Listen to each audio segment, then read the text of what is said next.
Hello guys, તો આજના મારા વિડીયોમાં તમારું સ્વાગત છે। તો આજે આપણે જવાનું છે રાજકોટ, એટલે આપણે આપણા બેગ લઈ અને નીકળી ગયા રાજકોટ જવા માટે।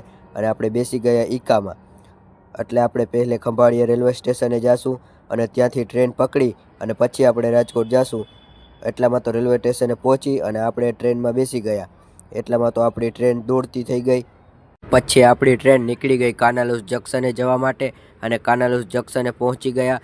ત્યાં તો આપણે મુકા કાકાની કંપની જોવા મળી ગઈ। હવે હું તમને આખી મુકા કાકાની કંપની બતાવું। આ કંપની તમને કેવી લાગે કોમેન્ટમાં મને કહી દેજો। અને મુકા કાકાની કંપની જોઈ અને આપણે નીકળી ગયા જામનગર જવા માટે। જામનગર જતાં જતાં રસ્તામાં આ એક સ્થળ પણ આવે છે। આ સ્થળનું નામ તમને ખબર હોય તો કોમેન્ટમાં મને કહી દેજો। પછી જામનગર પહોંચી ગયા, ત્યાં તો આપણે સાંજ પડી ગઈ। પછી આપણી ટ્રેન રાજકોટ જવા માટે નીકળી ગઈ અને થોડી વારમાં આપણે રાજકોટ પહોંચી ગયા। રાજકોટ પહોંચીને આપણે રૂમે જવાનું હતું, એટલે આપણે મોંઘી સવારી ગોતવા નીકળી ગયા। થોડી વાર મોંઘી સવારી ગોતવાથી આપણે મળી ગઈ અને પછી આપણે હવે રૂમે પહોંચી ગયા। હવે મળીએ બીજા વ્લોગમાં।